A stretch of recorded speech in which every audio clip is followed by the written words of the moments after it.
What's up, Raider Nation?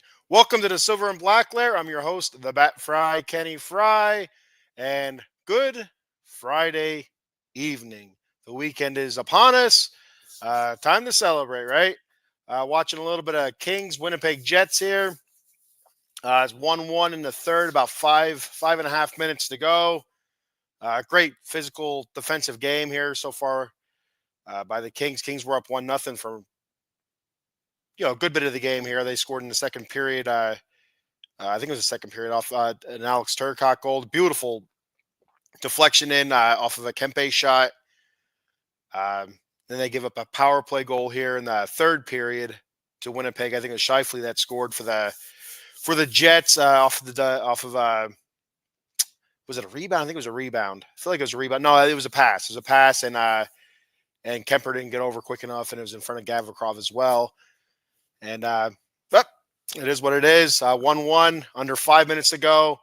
And I was watching the Texas Longhorns and Ohio State Buckeyes game. I had my phone with the Kings. I had the TV on with the Buckeyes and Longhorns.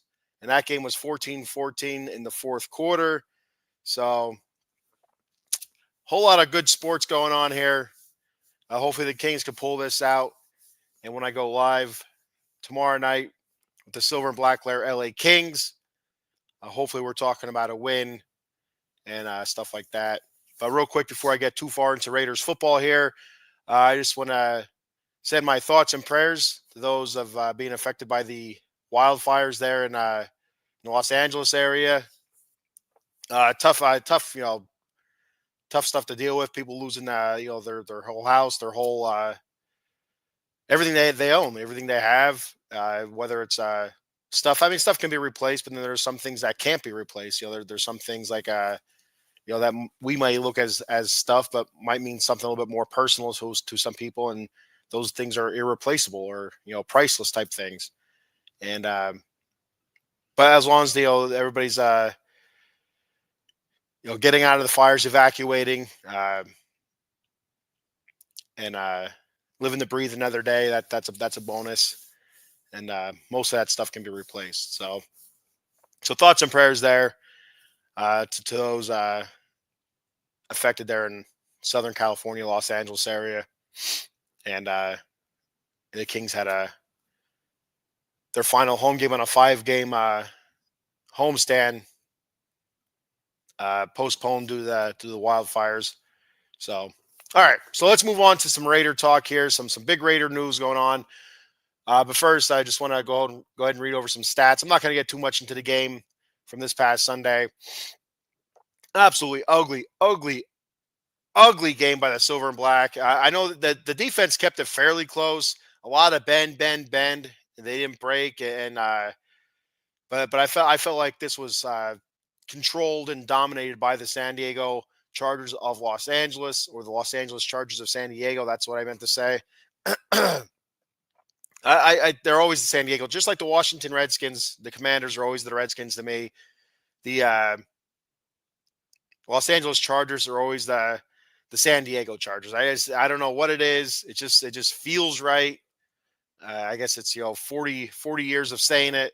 Well, maybe not quite 40. I'm 44, but I wasn't saying San Diego Chargers when I was 1. But you know what I'm saying. Saying it my whole life. Basically, it's hard to break that habit. So, but the Chargers dominate. Great game by them. Great game plan. It's a game that they didn't necessarily need, but for seeding purposes, they wanted, and they got the win. They're the 5th seed, and who do they play now? I'm not even sure who they play this weekend. To be honest with you, I don't care. I don't care who they play. I'll be rooting against them. That's all that I know. I know the Steelers and Ravens will be playing, and that's usually a really good game. So that's one that I am looking forward to. Usually it's a good cold weather game, a battle, and it should be a lot of fun. I think are the Chargers playing the Bills? No, the Bills are the 2 seed. Chargers 5. So I think I don't think it's the Texans. Maybe the Chargers are playing the Texans. Yeah, the Chargers I think are playing the Texans. They're going indoors. That's what it is. Yeah, the Chargers are playing Houston indoors. That was the big thing they were talking about during the game was Harbaugh trying to avoid having to go to Baltimore to play in the cold and against his brother again, where he got his pecker slapped last time against his brother earlier this season. So anyway, yeah, again, it felt like it was just dominated, controlled by the Chargers. Not a whole lot to say about it. Uh, I will say that I thought Aiden O'Connell looked decent for most of the game. There was that interception that he threw was such a bad pass, and it's one of those deals you look at and you're like, this is why most of Raider Nation, if not all of Raider Nation and football, NFL fans, experts, executives, pundits, coaches, whatever, view Aiden O'Connell as a really good backup. Where passes like that is I don't even know who he threw it to, but it was way behind him. It was just a really poor pass, and it killed all momentum. I think the Raiders were on a nice drive there, if I remember correctly, and it just killed momentum. A nice shot by the Kings there. A minute 40 to go here on at least on my phone anyway. That's where I'm watching. I could be a little bit behind the actual live gameplay, and but I think for the most part he did fairly well. I thought he did a good job escaping the pocket. He did get hurt once in this game scrambling. He ran for a few yards upfield. I don't know if he ran for a first down or not, but he came down awkwardly on that knee and he got up hobbling. I think later on he had to leave the game. I think he fell on it again. He falls really weird. I don't know what it is. He falls knees first. Uh, I noticed that the last couple games when he was going down, whether it was a scramble or a sack or he's getting rid of the ball as he's getting hit, kind of thing.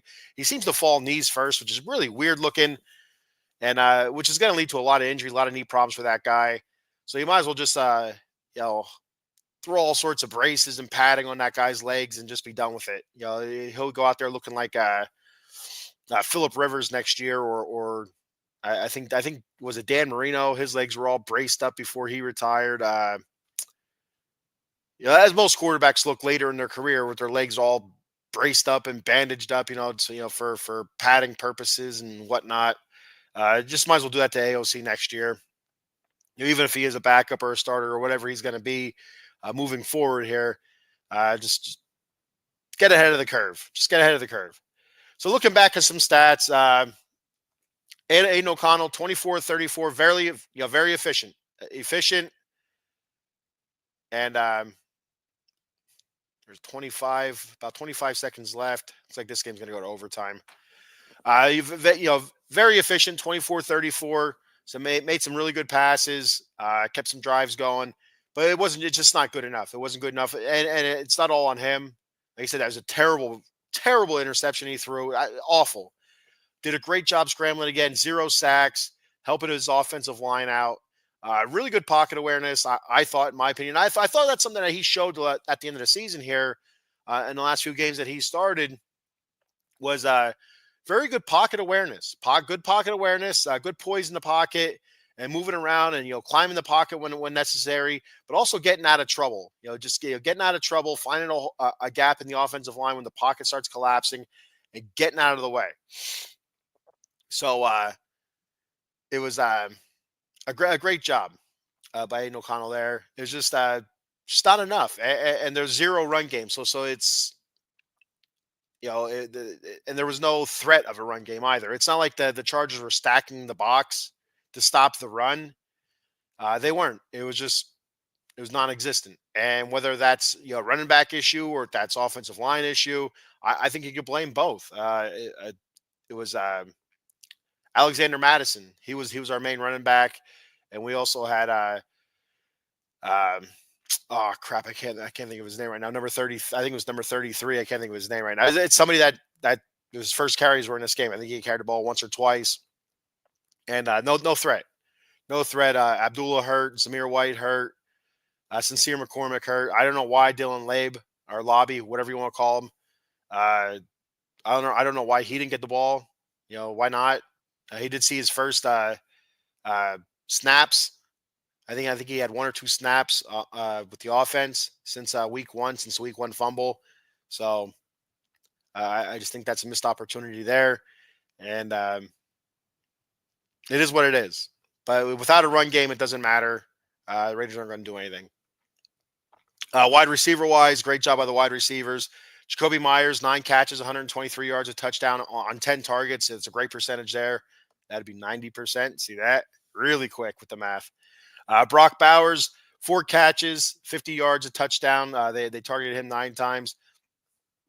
Brock Bowers did lose his rookie record earlier in the day to Malik Neighbors. He broke Brock Bowers' rookie record for receptions in a season, but Brock Bowers took it back a few hours later. So there's your all-time holder for tight ends or for receivers. Not just tight ends, but receivers for rookie and rookie receivers.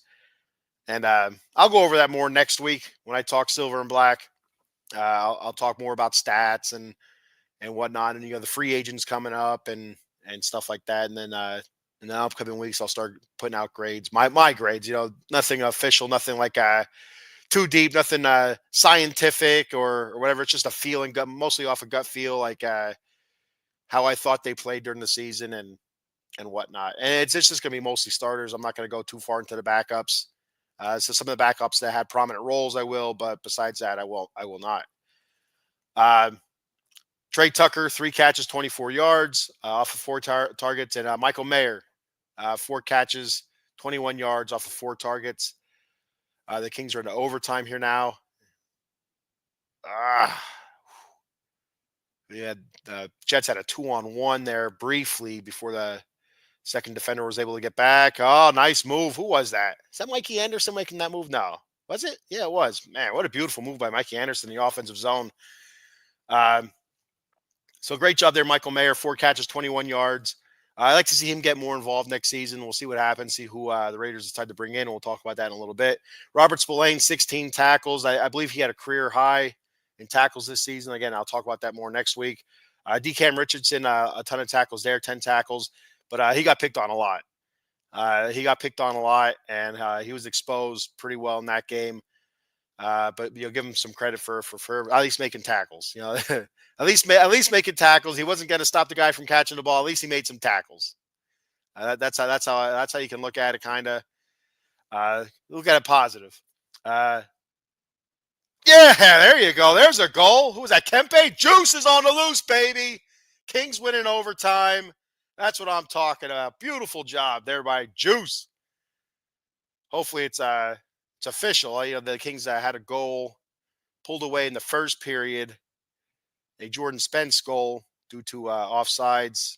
I think it looks pretty official. Everybody's going off the ice, and you have a bunch of guys in suits coming on the ice for whatever reason. There we go. Kings win in overtime. Adrian Kempe with the goal. The Juice is on the loose. I think that moves the Kings to 13-2-2 in their last 17 games now. I think that's what it is. Oh, beautiful pass. Yeah, Kopitar going down the middle. Juice keeps it. Beautiful move there.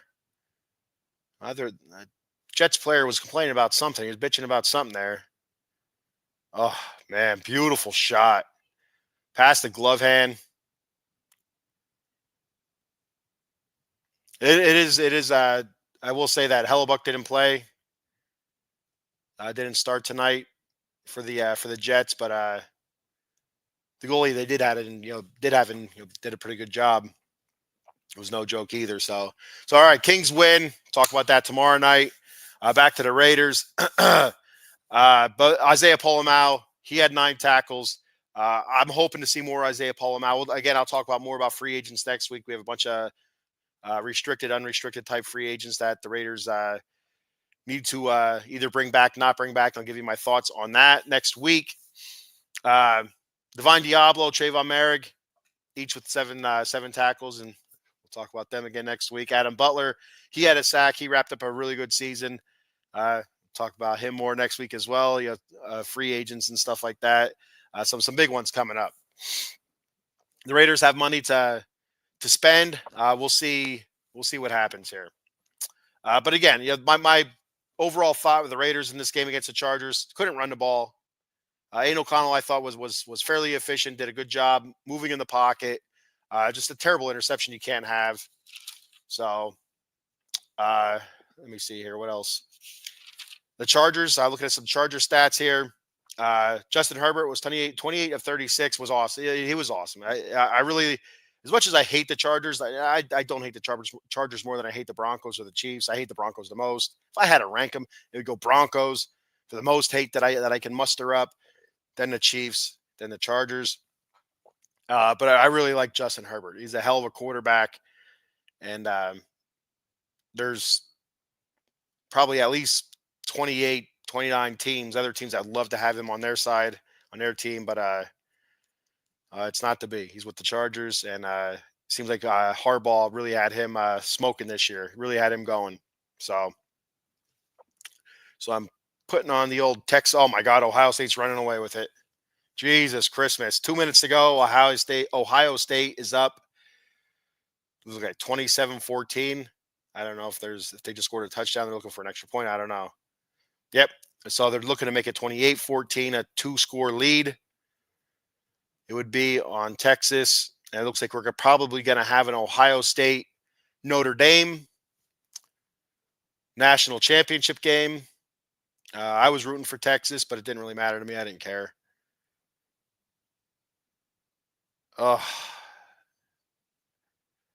Fumble return on a sack. Great job.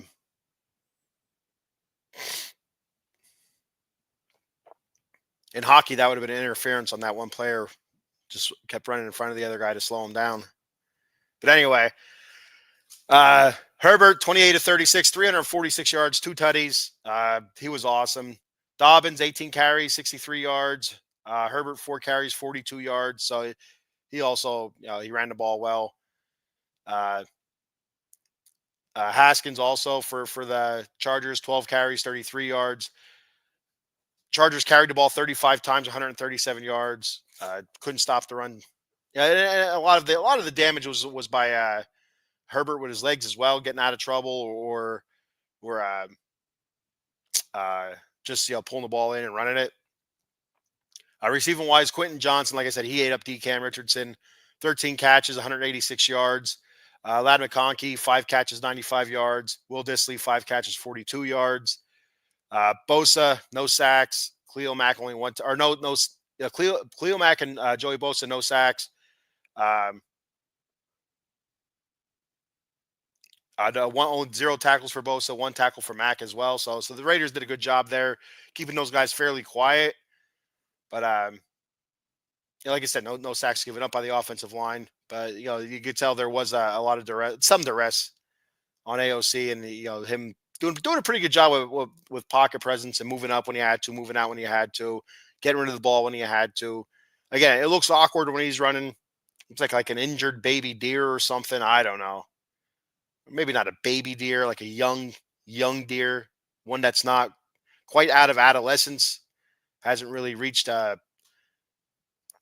adulthood. There's kind of in between there, between adolescence and adulthood. Like a tweener, a teenager.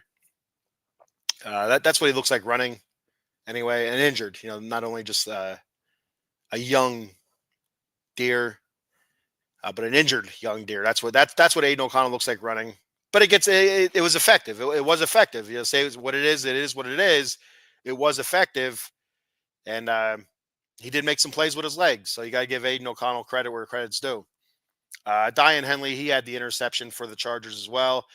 Looking at game stats, Chargers 26 first downs to the Raiders 16 first downs. Here's a huge stat right here. Chargers 7 of 14 on third downs. The Raiders are 2 of 9.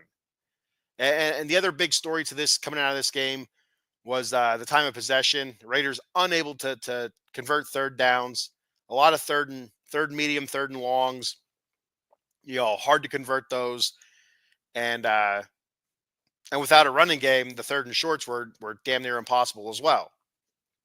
So, but the time of possession was so lopsided. The Raiders, no long sustained drives.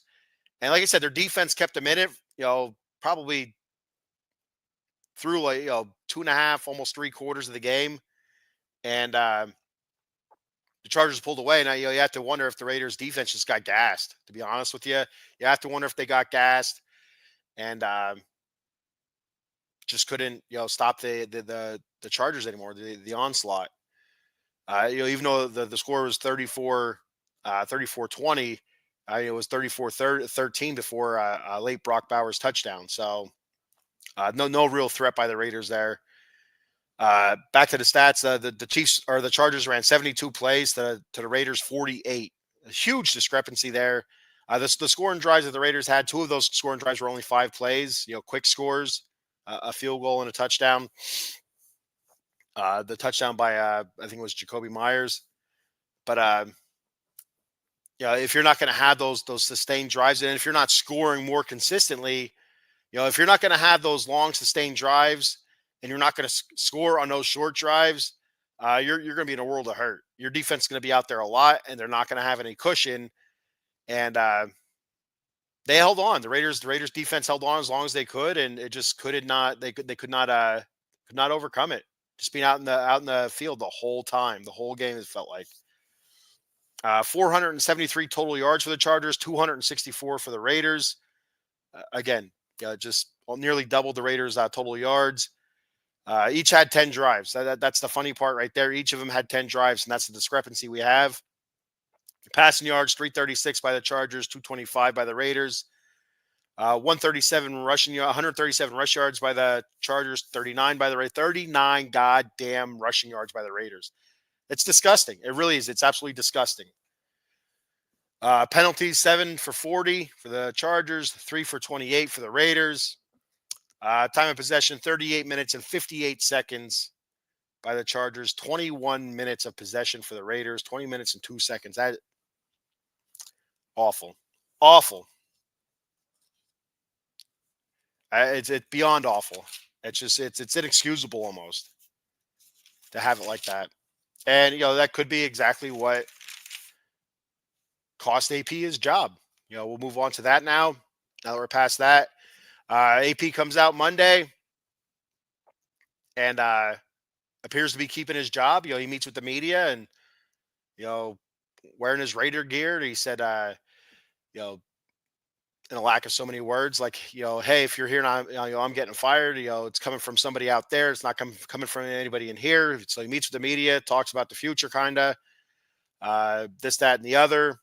And, talking about, getting ready to make plans for next season, as to what they need to work on and, change and whatnot. And then it goes to Tuesday, and Tuesday he's fired. So I know that pisses a lot of people off, a lot of experts, a lot of media type people, and a good bit of fans, I think, as well, about how he did it. And I have a couple different schools of thought on this. I don't care when they did it. I really don't. I don't care. It doesn't say anywhere in the handbook that it has to be Monday. It has to be, what they call Black Monday. It doesn't say anywhere that's when it has to be. The coaches get fired during the season, bye weeks, whatever. Coaches get fired that Monday after the season, or even after the last game, that Sunday night. They get fired. Or there's coaches that are told they're going to be let go at the end of the season. In case of the Jags head coach. You know who I'm talking about. I'm so bad with names; it's ridiculous. Doug Peterson.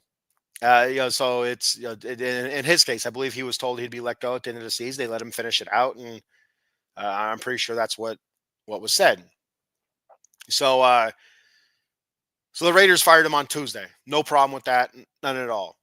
I don't really like the fact that they let him go out and talk to the media. But I guess either they didn't know or they weren't finished with their evaluation, which I can't see how they're not done with their evaluation. That doesn't make sense to me either. They had to know before going into the last game, saying, hey, this is, I think we're going to move on from AP, within the ownership group anyway. Who's making that ultimate decision? I assume is Mark Davis as being the majority owner or whatever the hell you want to call him. And So I'd assume he's making the ultimate decision there. But letting him go out and talk to the media and then firing him, the next day, that looks kind of shitty. It really does, because it looks like, guys like, okay, it's like, I'm all right, moving on to the next day, and then getting shit canned. That kind of sucks for him. But my other thought is, maybe he should have did better. Texas just threw an interception. Ohio State kneels it. Minute 44 to go. Looks like Ohio State's gonna wrap this up. Texas does have 2 timeouts, but I don't know if that'll be enough to get the ball back and get 2 touchdowns. It's probably not. So Ohio State's gonna move on with this. Uh, Pass right down the middle of the field. In all sorts of traffic. It's kind of forced the ball in there, and that's this Brock Ewers is a possible future quarterback here in the NFL and a future Raider. You never know, and they're just sitting there waiting for it, and tough. Hmm. Anyway, so moving on from that. So yeah, and I think that's one of the things that why people look at the Raiders um, as such a unstable organization is because of dealings like that. Not only firing your coach after one season, after just firing a coach after a season and a half, and after not well, I guess you can't really um, count not retaining a um, Pisaccia as the interim, giving him the job overall, because that doesn't really count as the interim. But you know what I'm saying? Just so much coaching turnover that the organization's already looked at as unstable and just not very good. Not well ran and whatnot. And so then you fire a coach after 1 year, and you do it after a day. You let him go out there and talk to the media as if he will be returning as the head coach. That just makes it look even worse. And overall, I'm not. I could care less how other fans or other people in the media view the Raiders. I really don't care. I don't care about that.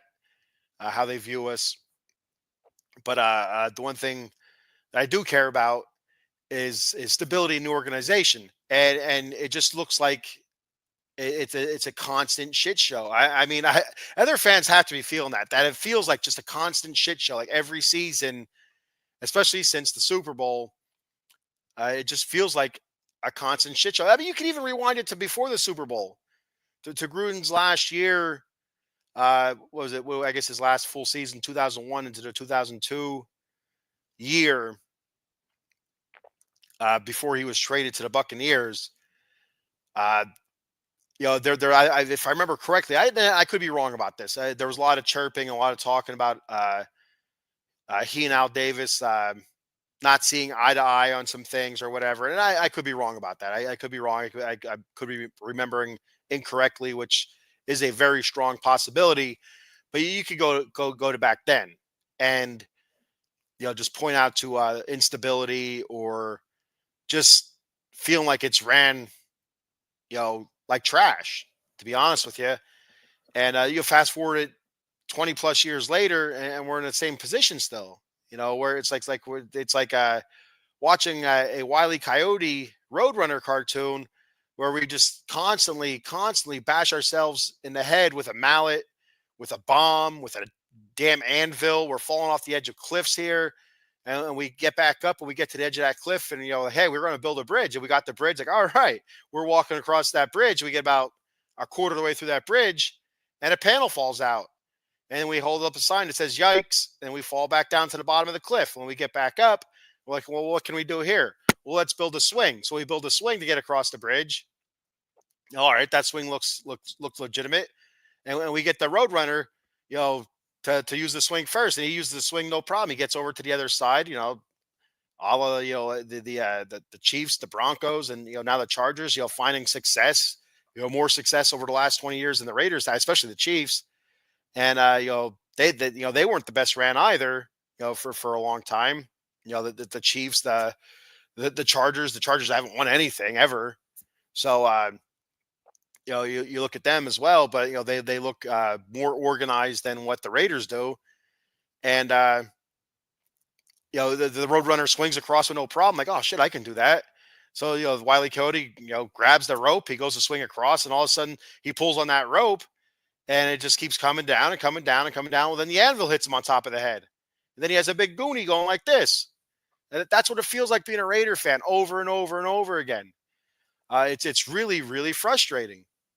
So seeing AP getting fired, I'm not overly upset about. Him getting fired on a Tuesday, not upset about.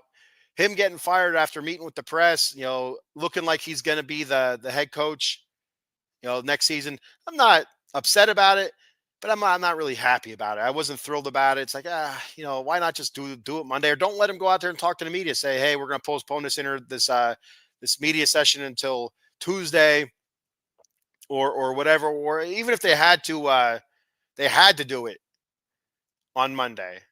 Maybe talk to him Monday and let him know, hey, your job isn't exactly safe right now.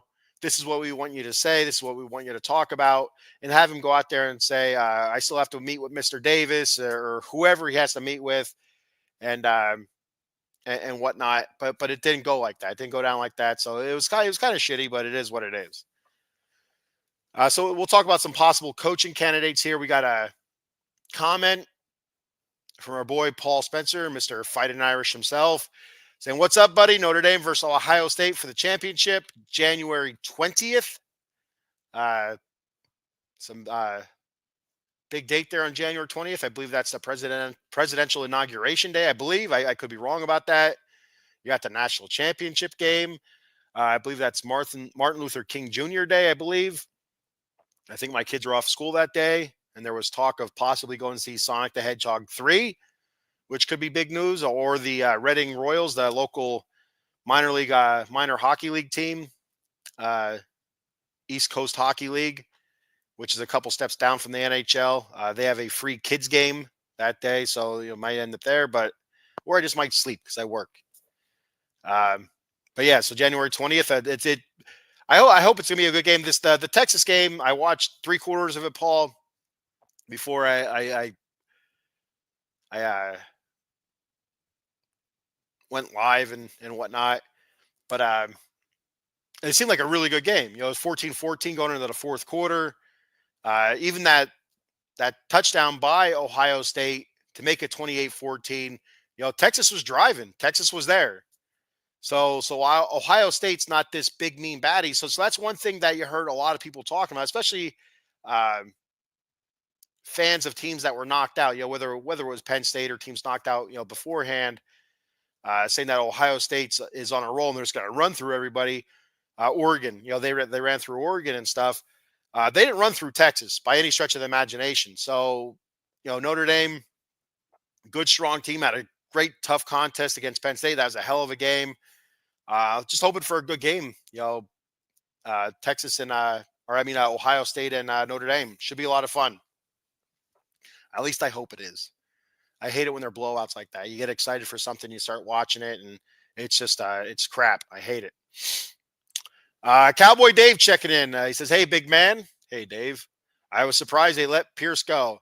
I was surprised as well, to be honest with you. I thought I was hoping they'd bring him back.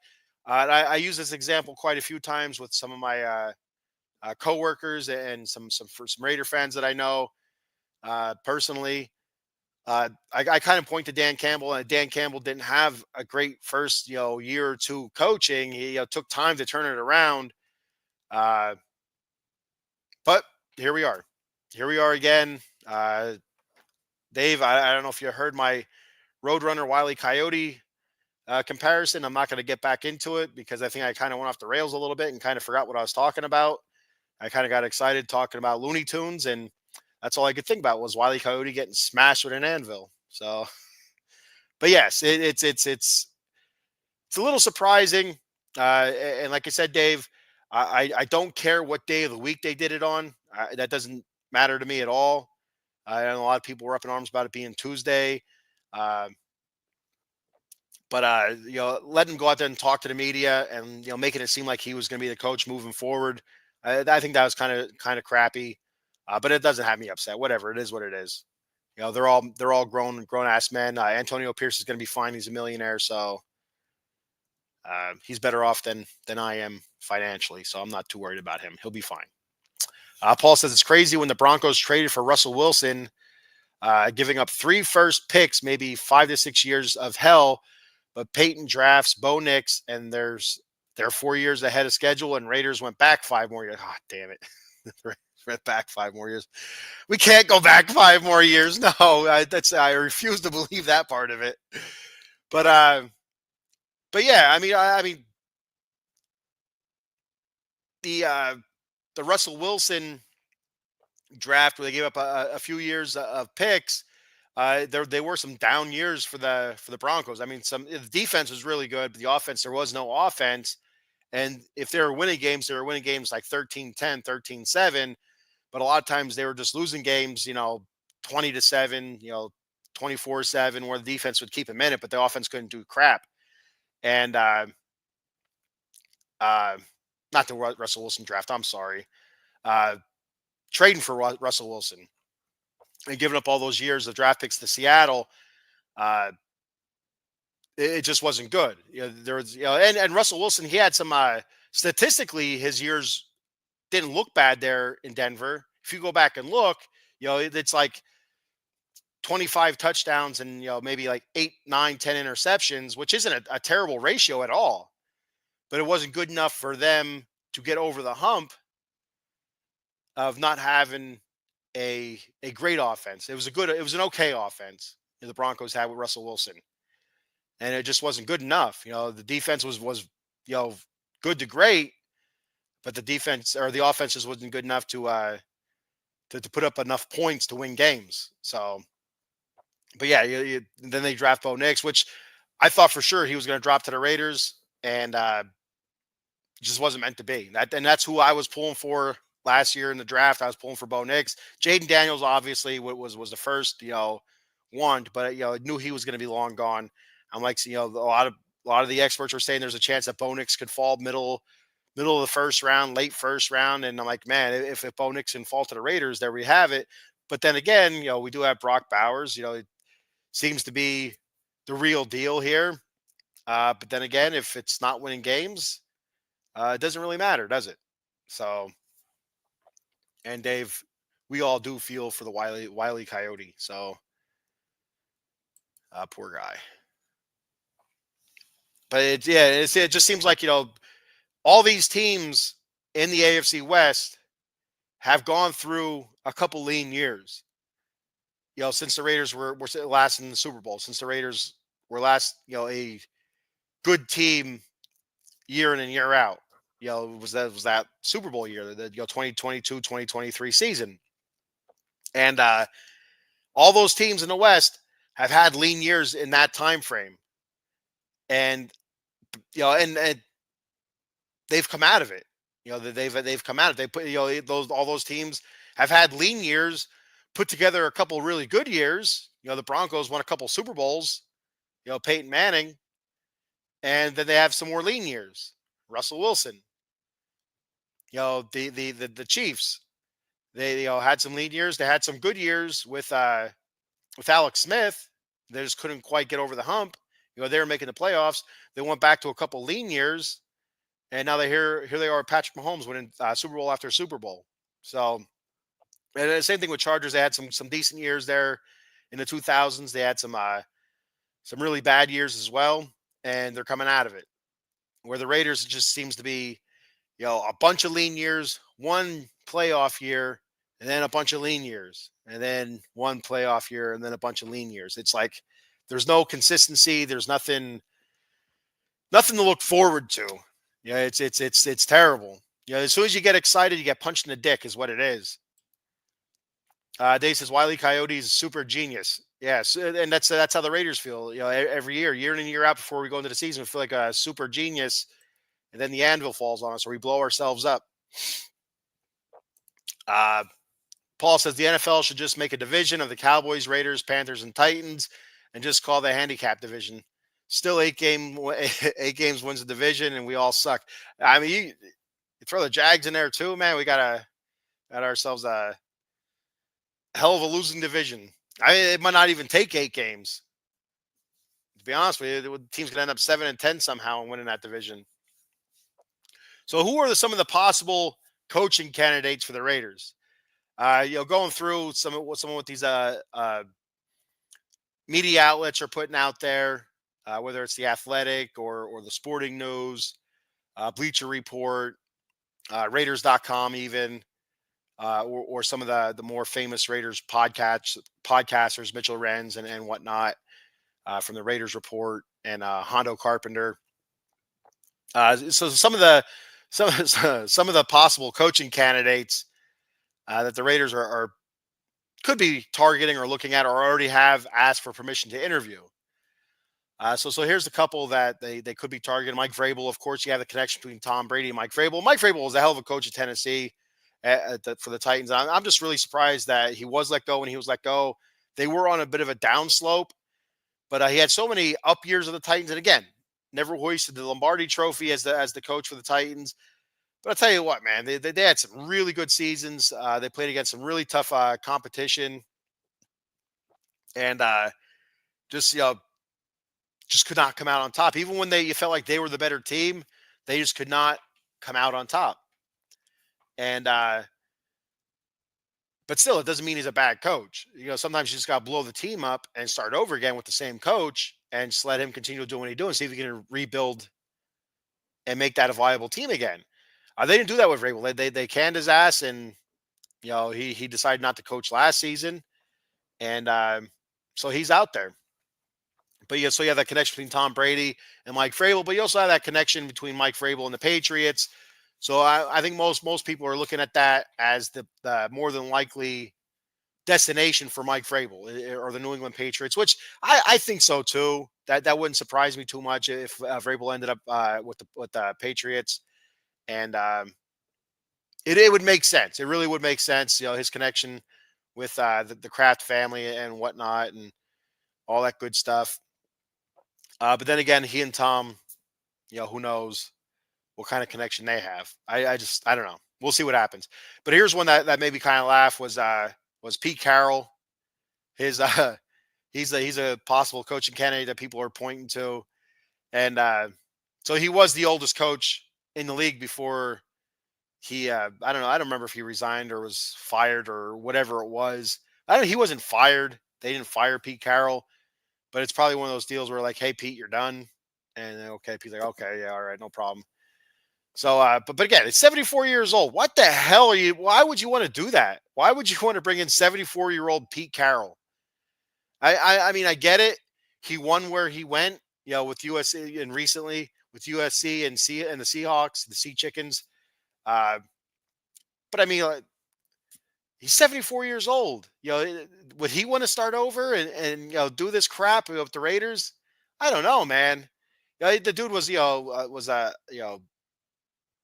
full of energy, and it was always ready to go, and it was always amped up on the sidelines. But I'll tell you what, there'd be a bunch of times, you ever chew gum? You always see Pete Carroll chewing gum. You ever chew gum and bite the side of your cheek? His cheek will be all messed up by the time the bye week would come, for crying out loud. So I don't see Pete Carroll as being a viable candidate. 14 years with the Sea Chickens, won nearly 61% of his regular season NFL games, which is impressive. 5 NFC West titles, 2 NFC championship trophies. He was sent to the Super Bowl twice, winning one of them. Should have had 2. We all know, just hand the ball to Marshawn, but he did not. He threw the ball, and it was picked off by the Patriots. So we all remember that, and that was the last time they were to the Super Bowl, I believe. So, but still, it's you know what, and a lot of that was on the back of some really great defenses. The Legion of Boom and stuff like that. So you have to wonder how much of that Pete Carroll, how much of that is that awesome defense that was there. He still had some really good seasons after that, but nothing once that defense started breaking apart and defensive coaches leaving, it was never really the same. And Dave brings up an interesting one here. I hear John Gruden is available. Oh wait, they tried that already. In my opinion, Dave, it wasn't going that bad for John Gruden. He was molding that team into what he wanted, and I felt like it was starting to take shape a little bit. Where, all right, we can see in a year or so now where the Raiders are going to be a winners, but it got blown up on him and on the Raider Nation here with some leaked emails that had some unfortunate racist language in it. I don't remember exactly what was said. I wouldn't say on here anyway. Jesus Christ, I don't want to get canceled here. Nobody can. You can't cancel me anyway. What are you going to cancel? But anyway, John Gruden. I'm telling you right now, when the Raiders brought back John Gruden the last time, I would say there's like 50-50 split from the Raider Nation as to if they wanted John Gruden back or not. And that I don't think that's good at all. So if they brought back John Gruden again, it'd either be a 50-50 split again, having the Raider Nation bitching about it, or it could be worse. It could be like a 40-60, 30-70 split, where most of the fan base is against it, but you know it brings in wins. It brings in wins. That'll turn everybody happy again. So. Paul says, but Ken, is the Raiders' job an appealing by talent for a top coach? I don't think you're getting a guaranteed 3 to 5 window contract for a coach, 3-year to 5-year window. It is not an appealing job for any coach. One, because you're not guaranteed to keep your job after one goddamn season. And that's been shown here. You have the last guy a year and a half, and you have AP with just a year. If you look at it, you could say a year and a half, but half that year was interim, so you don't count that. The talent wise, there is some talent in some spots, but there's not talent in key spots. Which key spots is your quarterback? Is Aiden O'Connell a viable starting option for the Raiders? And here's one of the things that really pisses me off about this season, and why I don't have a problem with AP getting fired. I didn't think he was going to get fired, but I don't have a problem with AP getting fired. There was absolutely no reason he should have been starting Minshew at the beginning of that season. And I said it on here before the start of the season. I said I thought Aiden O'Connell won that the quarterback battle.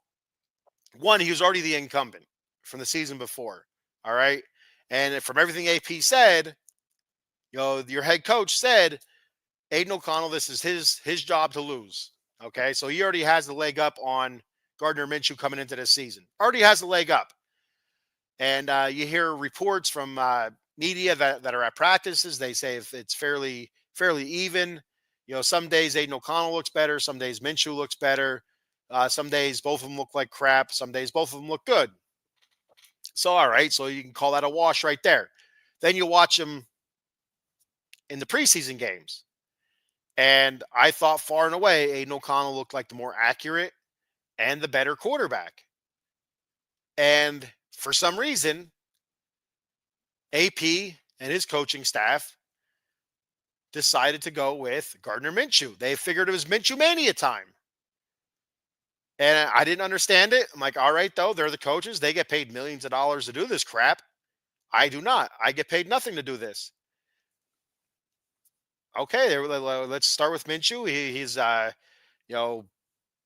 some experience here. He did a decent job with the Colts the year before. A pretty good job. Almost had them on in the playoffs. They were on the verge of the playoffs. They were just basically a half a quarter away from the playoffs. They were winning their final game of that season, 2023 season, and just couldn't get it done. Couldn't get it done, so they missed the playoffs by that much. And so they bring Minshew in, and they decide to start Minshew. And AP says he wants to get off to a good start, a fast start. And the Raiders did start off 2-2. I don't know if you'd call that a fast start, but losing to the Carolina Panthers, you beat the Ravens, you lose to the Chargers, you beat the Ravens, you lose to the Carolina Panthers, you beat the Browns. There's so much inconsistency right there. The Panthers, one of the worst teams in the league, which turns out the Raiders, one of the worst teams in the league.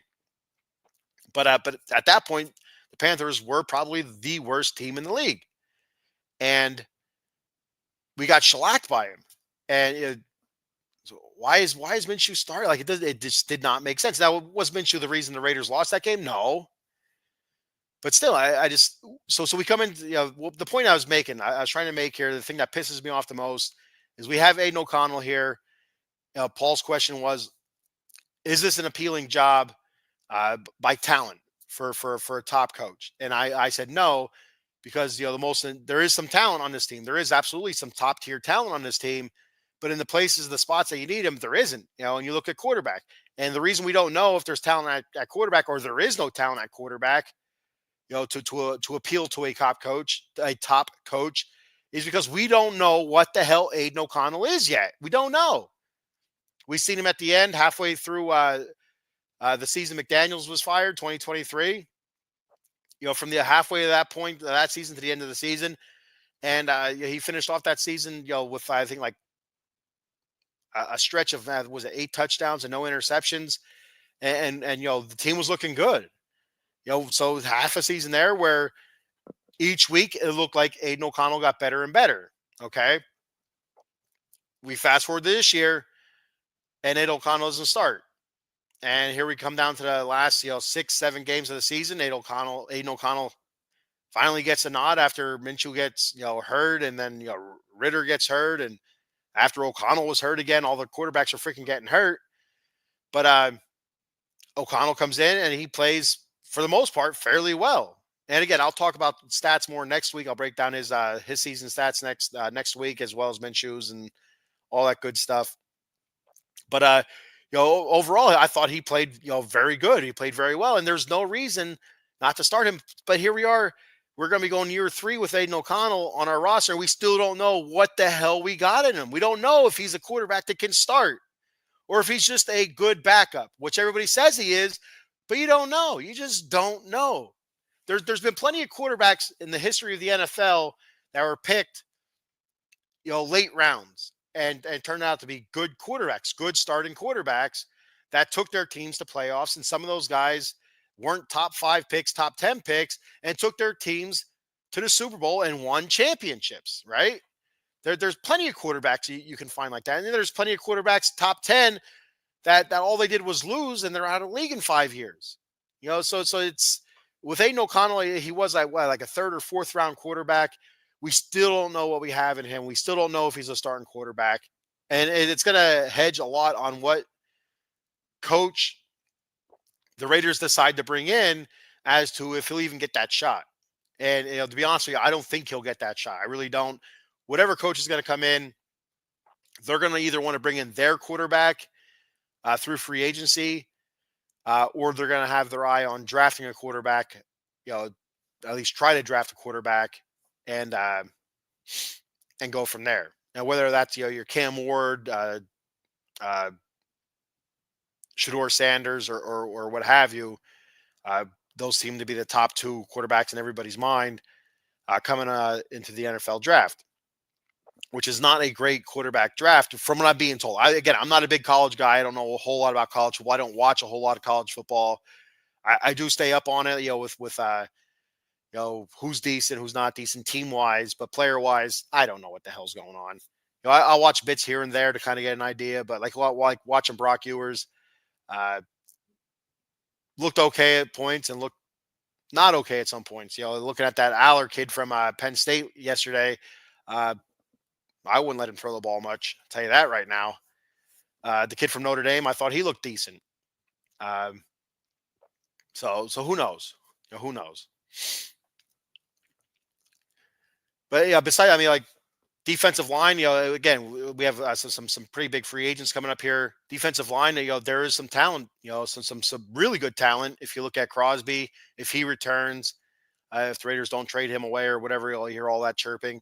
And also Christian Wilkinson, when he comes back from being injured, there is some supreme talent there. And, linebacking core, you have to, are they going to decide to bring back Spillane? I feel like he's a very, very good linebacker. Now, is he a top tier type linebacker, a game changer? No, but he's a solid linebacker. And there is some talent in the secondary. So defensively, that's probably where most of your talent is. Offensive line wise,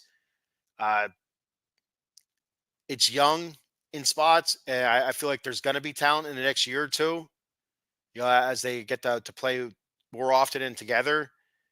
JPJ and DJ Glaze and Dylan Parham if he's back or not. I heard rumblings earlier in the season that he and the Raiders weren't getting along for whatever reason. I don't know, but Colton Miller, what's going to happen with him? He had an off year. Do the Raiders look to dump him? I'm not sure. Paul says, what about Abdul Carter from Penn State? He's Parsons 2.0. Oh, he had a hell of a game yesterday. What was that number? Was he number 11, I believe? He had a hell of a game. And yeah, and that's one thing I think a need the Raiders are going to have is that linebacker. And with Tyree Wilson, edge rusher, not panning out so far in his young career. 7th overall pick. For Raiders a couple of seasons ago. He's not panning out. It appears so far. Malcolm Kuntz getting hurt last year. I believe he's a free agent. Who else? Clavion. What the hell was his last name? Clavion something. I can't think of his last name right now off the top of my head. Clavion Chason. He looked good. When he was playing, but I believe he's a free agent as well. So it's Abdul Carter could be an option in the first round if the Raiders decide to stand pat at 6, and the quarterbacks are gone by then. The quarterbacks will be gone by then, and decide to go another route. Just like they did last year with Brock Bowers. Instead of trying to move up, they just stood pat, and it was what happened. And it was a pretty good deal with Brock Bowers, but we still here with no quarterback. So a couple other coaching candidates. We have Ben Johnson, the Lions offensive coordinator, but Ben Johnson's on everybody's list. So, I mean, I would, and he's going to go somewhere, I believe, where he has a ton of control and a good quarterback. I feel like that's the guy to have a really good quarterback to start. And so if he goes anywhere, that it's going to be the right situation for him. He probably has no problem, I would assume, turning down coaching jobs again this year until the right one comes forward. His offense was spectacular this year for the Lions. Led the NFL in points per game, 33.2, which was a franchise record, and also led the NFL. I don't know if they led the NFL, but they set another franchise record in net yards this year, 6,962. Great stuff there. So great candidate there, but he's not going to be a Raider. He's going to go somewhere else. If he does go anywhere this year, he will go somewhere else. Everybody wants this guy. Everybody wants Ben Johnson. So Aaron Glenn was also mentioned, Lions defensive coordinator. I'm not really sure why you'd go that route. I feel like if the Raiders do, when the Raiders do hire a coach, I feel like it's probably going to be either a seasoned head coach like Mike Vrabel, somebody that's been through the rigors of being a coach already, or it's going to be an offensive-minded head coach. Because the one thing that has let the Raiders really down the last couple of years, the last 2 seasons, where their defense, the Raiders' defense was not good beginning of the season, but by the end of the season, it was a pretty good defense. Was their offense was shit again. 2 back-to-back years where we can barely get 20 points a game. Most of the games we didn't get anywhere near 20 points. I don't know what their average was this year, but I'd almost guarantee it's below 20 points. So, but yeah, that's what I would think anyway. I would think that it's not going to be a defensive coordinator especially for a first-time head coach. And that's what Aaron Glenn would be, a first-time head coach. I don't think they're going to go that route either again, unless it's an offensive whiz like Ben Johnson. But I don't see Aaron Glenn a first-time defensive coordinator first-time head coach being a defensive guy. We just went through that, and I just don't see it happening. Steve Spagnuolo, his name has been mentioned as well. Kansas City defensive coordinator. He was also a head coach before with the Rams. Didn't go so well. Who else do I got here? I got some names written down here. Let me switch my notes here. There we go. You seen the notes? Todd McConkin, Ravens offensive coordinator. He also coached Brock Bowers at Georgia. So there's a little bit of a connection there. You have to wonder, you watch the Ravens. They do have some pretty innovative offensive type plays, exciting, but a lot. Yeah, yeah, yeah. They have some pretty good players too on offense. Lamar Jackson's a pretty good player, right? So if he were to become a Raiders coach, I feel like he'd need a dynamic type quarterback, almost in the mold of Lamar Jackson. And that leads me to look at almost like a Justin Fields, which again, Justin Fields is not on the level of Lamar Jackson, but he's almost in that prototype, that kind of mold a little bit. And he didn't play too bad for the Steelers when he did get in before Russ came back from his injury. So yeah, you could see something like that. And they kind of flirted with each other a little bit last offseason. The talk was that Justin Fields was coming and all that, but it just never happened. So, and then there was Liam Cohen, Tampa Bay offensive coordinator. This was his first year calling plays for him, and you know Baker had a great season for the Bucks. The Bucks offense was clicking pretty good. Uh, but a first year play caller, I don't know if that's somebody you want as your head coach. I don't know. It just seems kind of iffy. I seriously think the Raiders are going to be going more seasoned head coach. There's going to be somebody out there that they're gonna bring in that already had some sort of head coaching experience. It's better. It's not going to be Pete Carroll. I swear to God, better not be Pete Carroll. 74 years old. The man will die on the sideline. He will die on the sideline. I guarantee it. And I don't want to see Ellen DeGeneres die on the sideline. Pete Carroll die on the sideline. I don't want to see it. I mean, another Raider penalty or another late interception or whatever, and that'll be it. He'll just seize up, and that'll be it for him. So, but we don't want that. We want somebody with a strong heart that's a little bit younger, and I'm not being an ageist or anything like that, or whatever you want to call it. I'm not hating on the geriatric folk.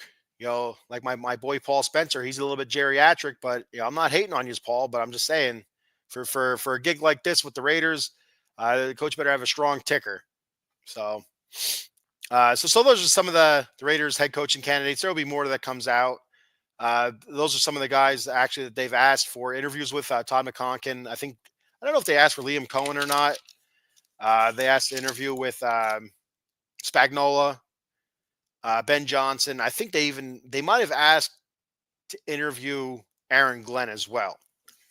So that leads me to the next bit of business. Was they fire AP on a Tuesday, and then Thursday, they decide to fire their general manager Tom Telesco. So I'm at me and the family are away for a couple of days. We're at the Kalahari Resorts water park there in the Poconos, having a good time. My phone is vibrating away, and I check it, and it says Tom Telesco has been fired by the Las Vegas Raiders.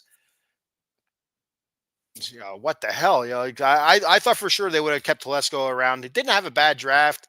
Some of his offseason acquisitions were a little bit sketchy, in my opinion. But it is what it is. That was what it was. Not re-signing Jacobs, I thought was kind of huge. There was no reason not to bring back Josh Jacobs. He wanted to be there.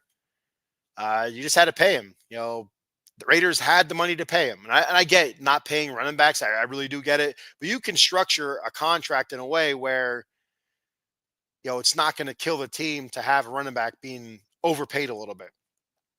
And then, like I said, the Raiders had the money for it. Now, would that have mattered if Josh Jacobs was the running back this year? I don't think so. I don't think so, but we'll never know. We'll never know. None of those running backs on the roster were on the same level as Josh Jacobs, even when Josh Jacobs was running like crap last season. When Zamir White came in, I was high on Zamir White. I still am. I still think that he can be better than what he showed. Whether or not he'll get that opportunity again, I don't know.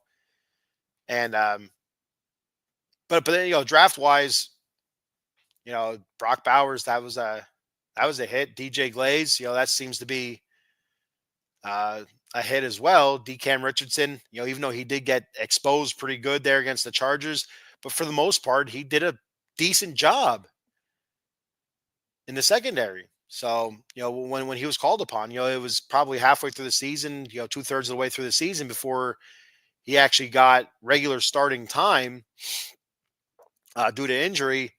But yeah, I felt like that was, for the most part, it appears to be a hit so far. Um, Dylan Labe, Alabe, he didn't get a whole lot of action. Just some kickoff stuff. Uh, Tommy Eichenberg, we didn't see him much at all, if at all. I don't remember seeing him at all besides special teams, but I could be wrong. So, so overall, his draft wasn't terrible.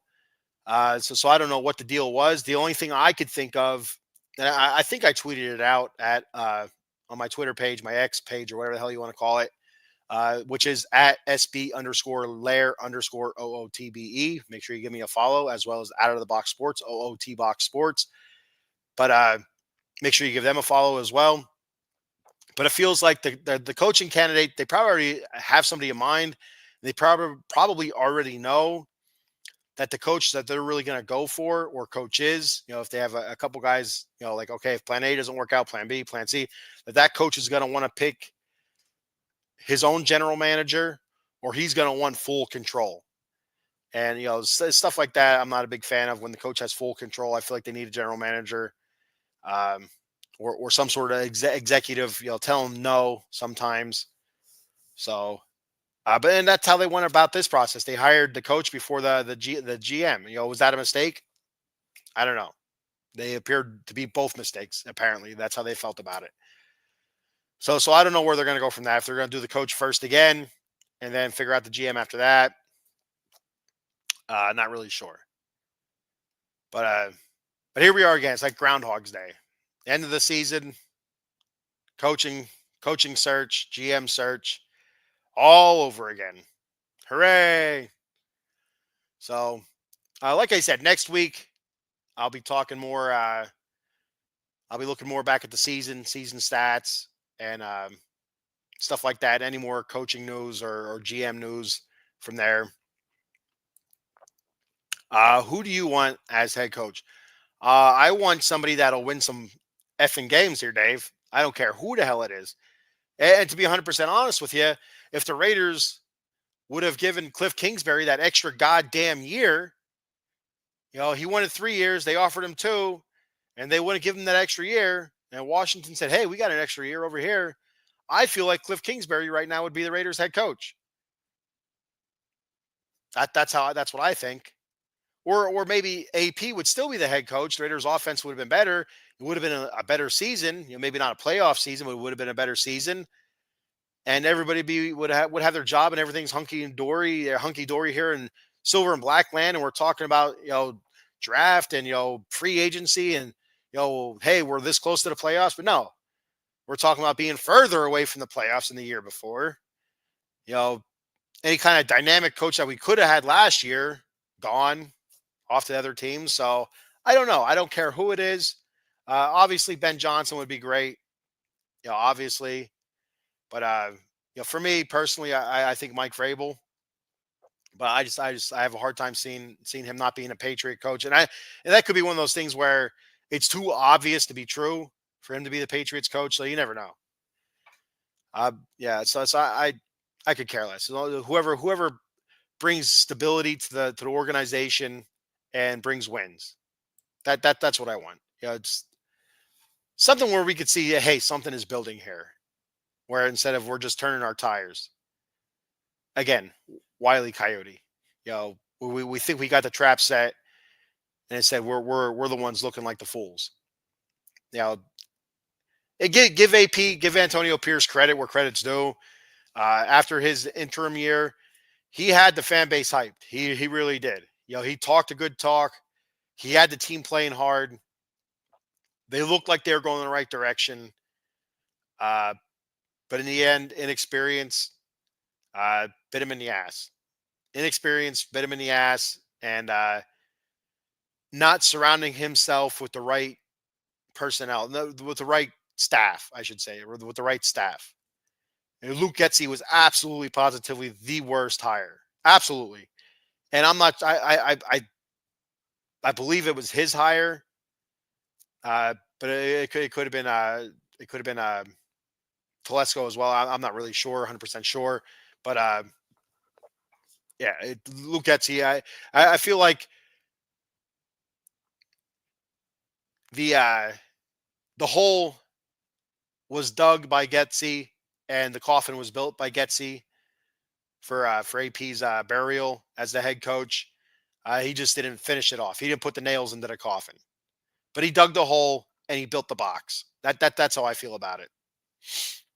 So whether that's factual or not, I'm not going to debate it, but that's my thought on it. He hires if they hire Cliff Kingsbury, AP is still the head coach, and Kingsbury's looking for a head coaching job because I feel like the Raiders would have had a much better season. Playoff season, I don't know, but offensively it would have been good enough where Kingsbury would have been looked upon as desirable candidate, just like he is in Washington now. He's looked upon. I mean, I haven't heard his name floated out there at all, but maybe I'm just not listening hard enough about a possible head coach. But it would surprise me. All right.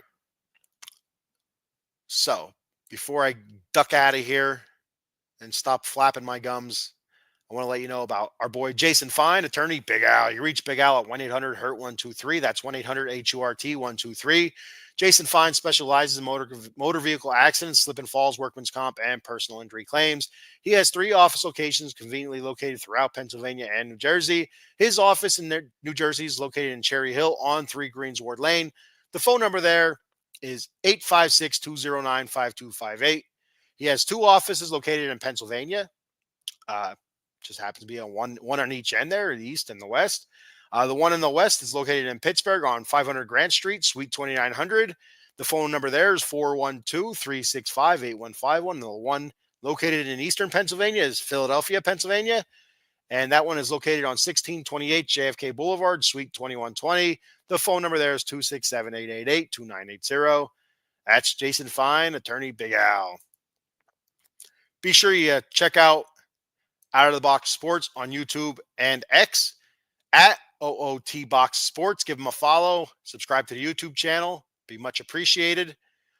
Follow me there on X as well at SB_Lair_OOTBE.